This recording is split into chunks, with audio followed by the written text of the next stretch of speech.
இதுதான் முக்கியமான பொருள். என்னன்னு கேட்டீங்கன்னா தர்பை. இந்த தர்பைக்கு ஒரு குணம் இருக்கு. என்ன குணம் கேட்டீங்கன்னாக்கா, அது நீங்க எத்தனை தண்ணி, மற்ற எல்லா காஞ்ச பொருளையும் நீங்க தண்ணியில போடுங்க அழிக்கிறோம். ஆனா தர்பையை நீங்க தண்ணியில போட்டீங்கன்னா எத்தனை கோடி வருஷம் வேணாலும் அது அப்படியே தான் கிடக்கும். காரணம் என்ன?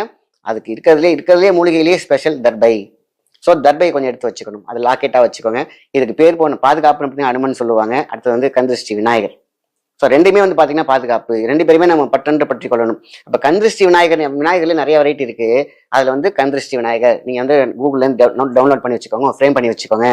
அதுக்கு கீழே நீங்க ஒரு பெரிய லாக்கெட்னா தாயத்து மாதிரி செஞ்சு வச்சுக்கலாம். ஏன்னா அந்த விநாயகருக்கு கீழே அது வரணும். அதுதான் அந்த ஃபார்முலாவே. விநாயகர் போட்டோவா இருக்கா, சிலையா இருக்கா, அதுக்கு கீழே ஒரு தாயத்தை வச்சுக்கோங்க. நல்ல பெரிய தாயத்தை வாங்கிக்கோங்க. நல்ல பெருசாவே கிடைக்குது, எல்லாமே ஆன்லைன்ல கிடைக்குது. அது உள்ளார நம்ம போட வேண்டிய விஷயம் என்ன?